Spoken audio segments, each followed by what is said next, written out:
시청자 여러분 안녕하십니까? VOA 뉴스투데이 시작합니다. 조 바이든 대통령과 한국의 문재인 대통령의 정상회담 후 공동성명에 북한 인권 문제가 거론된 것과 관련해 북한과의 협상에서 인권 문제가 포함될 것이라고 미국 내 인권 전문가들이 전망했습니다. 인권 전문가들은 과거 정상회담 성명과 비교하면 인권 내용 분량이 많지 않았지만 바이든 행정부의 인권 중시 기조로 볼 때 북한 인권 문제 제기는 지속될 것으로 예상했습니다. 첫 소식 김영교 기자가 취재했습니다. 미국 워싱턴의 민간단체 북한인권위원회의 그레그 스칼라튜 사무총장은 24일 VOA와의 전화통화에서 조 바이든 대통령과 한국 문재인 대통령의 최근 정상회담 공동성명에 담긴 북한 인권 문제와 관련해 비중이 크지 않았다는 점을 지적했습니다. 2017년 도널드 트럼프 전 대통령과 문재인 대통령, 2015년 버락 오바마 전 대통령과 박근혜 전 대통령 간의 정상회담 이후 공동성명과 비교했을 때 이번 공동성명에서 인권 문제에 대한 구체적인 내용이 부족하다고 지적했습니다.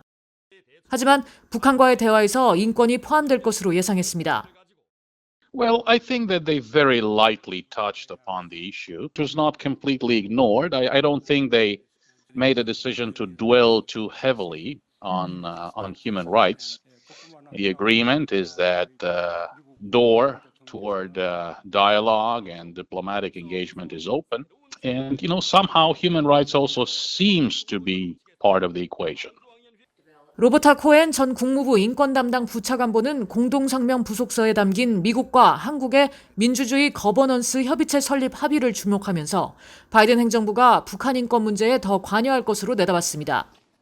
This commits them to having a joint approach, commits them to the seriousness, importance of human rights, to recognize that this is their foundation, this is the shared values. 수잔 셜티 북한 자유연합 대표는 미국이 동맹국인 한국을 배려해 북한 인권 문제에 대한 강한 언급을 자제한 것으로 보인다고 말했습니다. 하지만 미국과 한국이 공동성명에서 2018년 남북 판문점 선언 등에 기반한 외교와 대화를 재확인한 것과 관련해 판문점 선언은 남북한 접경 지역에서 전단 살포 행위를 금지하고 있다는 점을 지적하면서 북한 인권 문제를 바라보는 미국 시각에 영향을 미치지 않도록 명확히 해야 한다고 강조했습니다. It's kind of a doublespeak. I think what's going to happen is you're going to see continual pressure by the U.S. government to not stop people from getting information into North Korea. So this is going to be something that's going to be sorted out. 이런 가운데 미국 국무부는 판문점 선언과 관련해 북한 인권과 대북전단에 대한 미국의 견해를 묻는 VOA의 질문에 미국은 국제 정치로서 인권과 기본적인 자유보호를 지지한다고 밝혔습니다.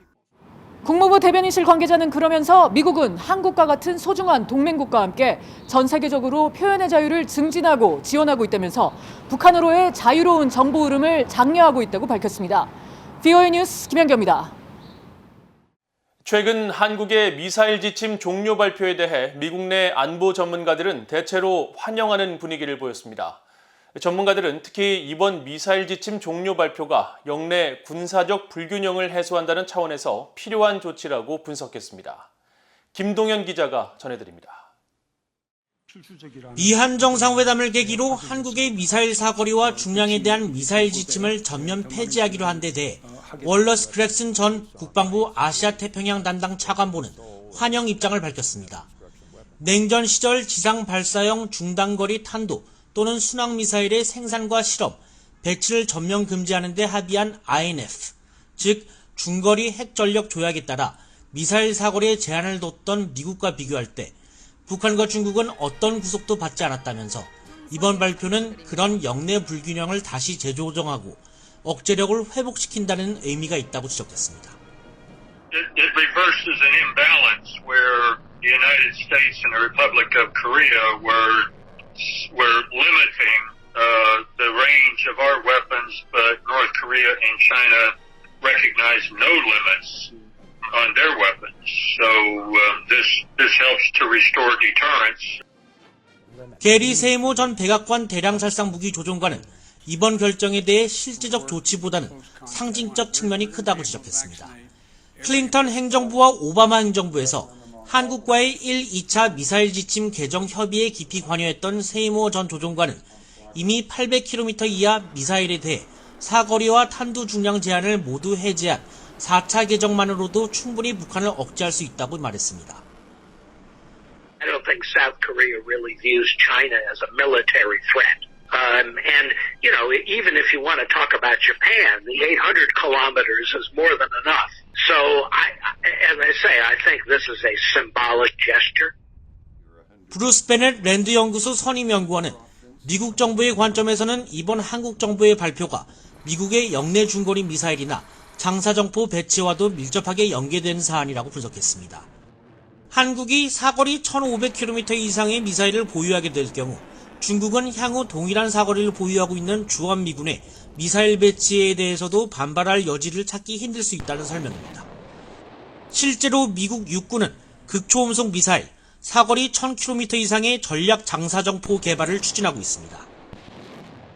이런 가운데 폴 라카메로 주한미군 사령관 지명자는 최근 상원 군사위 인준청문회에 출석해 장거리 고정밀 타격 역량 확보는 한반도 방위를 위해 반드시 필요하다고 강조한 바 있습니다.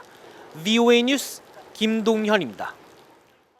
미한 정상회담의 결과와 관련해 북한에 대한 앞으로의 조치가 무엇인지 명확하지 않으며 종전선언은 북한의 구체적 비핵화 조치와 연계해야 한다는 것이 의회 내 전반적인 인식이라고 미국 하원 외교위원회 아미베라 아시아 태평양 소위원회 위원장이 지적했습니다. 베라 의원은 24일 VOA와의 인터뷰에서 이같이 밝히고 다만 바이든 행정부가 성김 대북 특별대표를 임명한 것은 북한 문제에 대한 의지를 보여주는 중요한 조치라고 평가했습니다.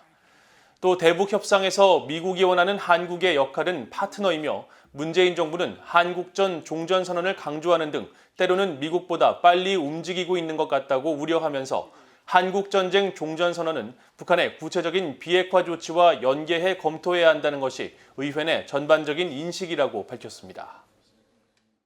미국인들 10명 가운데 6명 이상은 북한 관련 사안에서 미국과 한국의 협력이 필요하다고 생각하는 것으로 조사됐습니다. 워싱턴에 있는 한미경제연구소는 미한 정상회담에 앞서 지난 6일부터 10일까지 미국 성인 남녀 1,000명을 대상으로 실시한 설문조사에서 응답자의 61%가 북한 문제에 대한 미국과 한국의 협력이 필요하다고 답했습니다. 또 응답자의 75%는 미국이 북한 핵무기 폐기를 위한 합의에 도달하는 것이 중요하다고 답해 북한 비핵화 문제를 중요하게 보는 것으로 나타났습니다. 한국인에 대한 미국인의 호감도를 묻는 조사에서는 61%가 매우 호감을 갖고 있거나 호감이라고 답했으며 한국을 미국의 중요한 파트너 국가라고 본 응답은 44%에 그쳐 50%인 일본보다 6%포인트 낮았습니다. 또 북한을 미국의 적국이라고 답한 미국인은 57%로 러시아 52%, 중국과 이란 48%보다 높아 미국인들은 북한을 가장 큰 적국으로 보고 있는 것으로 파악됐습니다. 6.25 한국전쟁에서 납북된 피해자들의 가족단체가 북한 김일성 전 주석 회고록의 한국 내 판매와 배포를 금지하는 가처분 신청을 한국 법원이 조속히 받아들일 것을 촉구했습니다. 6.25 전쟁 납북자 가족협의회는 24일 한국 서울 서부지방법원 앞에서 기자회견을 열고 김일성 회고록이 한국 내에서 판매, 배포되는 것은 한국전쟁 당시 납북인사 가족들의 명예와 인격권을 침해하는 것이라면서 이같이 밝혔습니다.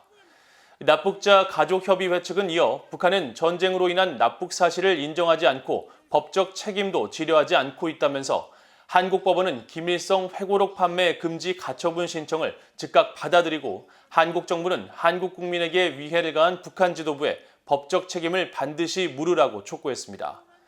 앞서 서울 서부지방법원은 지난 13일 한국 내 민간단체인 법치와 자유민주주의 연대 등이 제기한 김일성 회고록 판매 배포 금지 가처분 신청에 대해 회고록이 납북 피해자 가족의 인격권을 침해한다고 보기 어렵다는 이유 등을 들어 기각 결정을 내렸으며 이에 대해 납북자 가족협의회는 14일 다시 회고록 판매 배포 금지 가처분 신청을 한국 법원에 별도로 제기했습니다. 이상으로 VOA 뉴스투데이를 모두 마칩니다. 시청해주신 여러분 고맙습니다.